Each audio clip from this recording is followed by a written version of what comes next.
It seems that Call of Duty 2021 is finally making its marketing move. So over the past week, we finally seen teases and word on this year's Call of Duty title rearing its head. Currently dubbed Call of Duty Vanguard because we don't have any official name for it, this year's take on the franchise seems to be taking us way back to the World War II setting again, but inserting some nods to Task Force 141, which was the squad that was running with Captain Price and Soap Squadron in the Modern Warfare games, in two of their latest teasers. Now, leaks from us, several people have mentioned a multiplayer as well, with the latest title dropping at least 20 multiplayer maps with 16 6v6 maps and 4 in a mini battle royale format. Interesting. Resident COD informants have stated on Twitter that the COD community will explode with positive feedback and it will still be king of the FPSs this fall. I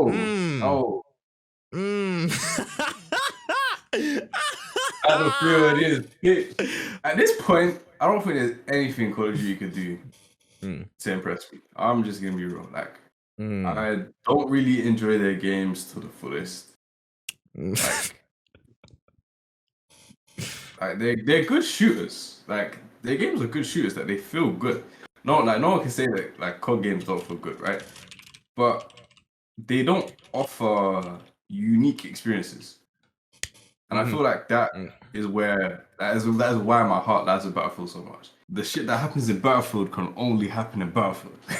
And they ain't wrong. You get it? Like, COD doesn't really offer anything to me like that. I'm not too deep into the pro scene or anything like that. So it doesn't really interest me like that. And also, if they're saying that they're still going back to the World War settings, I'm definitely not interested. And everyone that knows me, I voice my opinions on how I don't like the old war style games. Not me, not something I'll check out.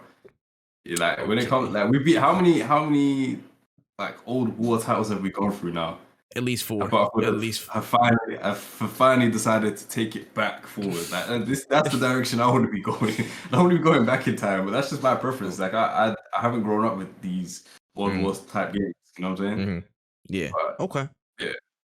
That's where I'm sitting on it. There's one side of me that's like, okay, it's World War II. It's Sledgehammer. The last game they put out was Call of Duty World War II, to my knowledge, right? It was World War II. That was the last one in the rotation, like 2017. That was underwhelming. I lost interest in that game. I play Call of Duty, like, you know what I'm saying? Because I'm like, listen, Call of Duty, whether you like it or not, is a staple in the gaming community. It is what it is. The gameplay, fast-paced, smooth gunplay is always going to be, pretty much up there.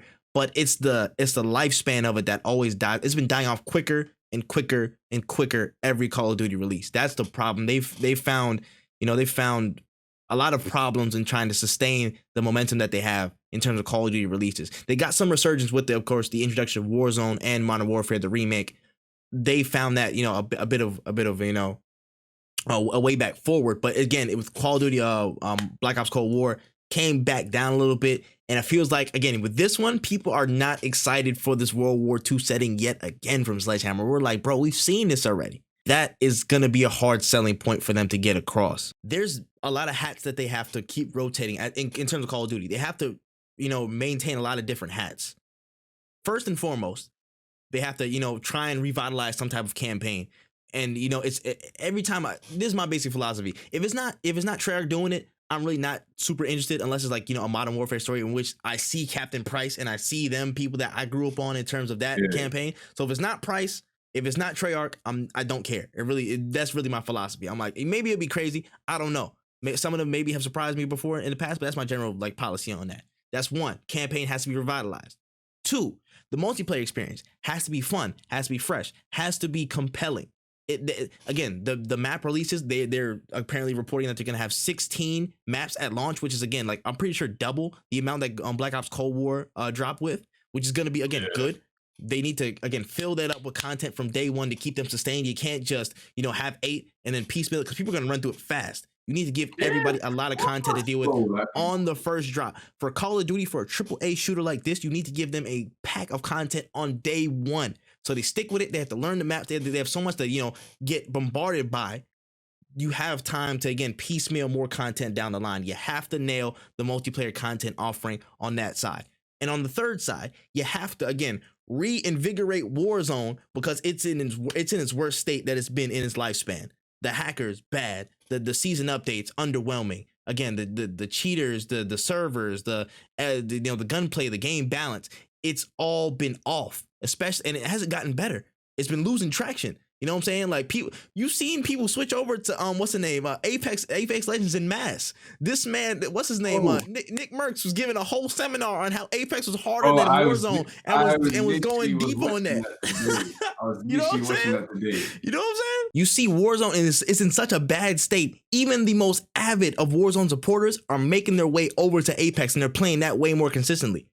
I ain't never seen like that shift so far in any type of like, shooter FPS game ever. I've never seen that such a profound sweep of players and a profound wave of players go from one title to another, that's in competition, so to speak. Just to recap everything, they have to revitalize the campaign. They have to one up and pack the multiplayer with content, and they have to, again, fix all the Warzone stuff. How are they going to update Warzone with a new update, with a new game? How are they going to change it? Is it going to go back to World War II style? Which I don't know if people want that. You know what I'm saying? Like, it was modern day, then it went to 80s, then it went back even further. Like, are people going to get with that? Like, Warzone is a whole different bucket of problems, to be honest. Mm-hmm. I don't even know the full extent of the But issues again, that's a part of their entire COD experience. And the onus is on them, really. They have the biggest hill to climb in terms of becoming, king of the FPSs for this fall. They have to fix all of their old issues, and again, somehow make this World War II setting fun and inviting for so many different players who've been turned off to the series for some time now. It's such a hard line for them to climb. It's a hard line for them to walk. It's gonna be a really, really, really big ask. You know what I'm saying? Like, are these releases really feasible for them? I don't know. Again, they're doing such thing. They're teasing Task Force 141. Is it just gonna be in the campaign? Is it just gonna be like, oh, the origin of Task Force 141? Oh, that's cool for like a good 5 minutes, and then people are not gonna care. Some people who play Call of Duty right now don't even know who Captain Price is. Some people playing right now don't know who Soap McTavish is, bro. They're not gonna know all that. To the casual populace, you have to do something that draws people in. That's crazy. The only thing I see, the only possible way that any of this could even be argued that Call of Duty would be in the conversation for Shooter of the Year is if they do Modern Warfare 2 Remastered multiplayer, and that's it. And that's a whole nother bucket of fish in and of itself. You know what I'm saying? That's a whole nother thing, and I don't think that they're gonna go that way. But that's the only way that'll get them in the conversation for me. They have to knock it out the park. And that Modern Warfare 2 remastered, that multiplayer remaster, that's pretty much their main source. Unless they drop a near perfect World War II experience or whatever. And even then, World War II might just not be enough. I just feel like it's gonna be quite tough for them to keep up. So, like, you have Battlefield, you have Splitgate, you have Valorant. Like, Valorant is still strong. Like, Valorant is super strong right now. Still moving. Apex Legends, of course. Apex, of course. Yep. Fortnite is still booming, bro. Like, there's a lot of options there.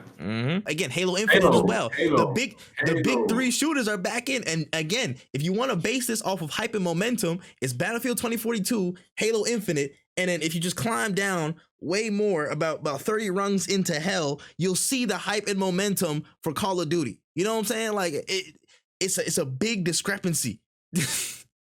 Jay said, I don't even want to know if you want to shoot the M1 Garand in multiplayer. I don't want to shoot an M1 Garand in multiplayer again. I don't want to hear that king.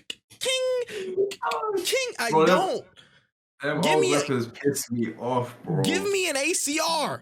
Give me an ACR and let me rock. That's all I want. I don't think people understand the extent of which people are hyped for Halo and Battlefield, but also the extent of how badly the COD community has been hit by the lack of response for their issues, and just in general all the exploits and issues that are going on.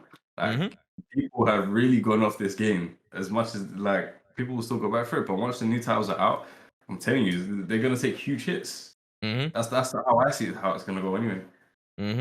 Obviously the numbers are still gonna be huge, but it's gonna be a massive dip. You have a lot of strong competitors in this space, and people are claiming that this is going to be, still top of the lines, top of the crop FPS this year. I find it hard to believe, man. I find it hard to believe. Listen, I'm just saying, ain't no Snoop Dogg voice pack gonna save you, bruh. Ain't no Snoop Dogg commentating pack gonna save your ass, bruh. But we shall see. We shall see. I'm gonna give everybody a fair chance this year, man.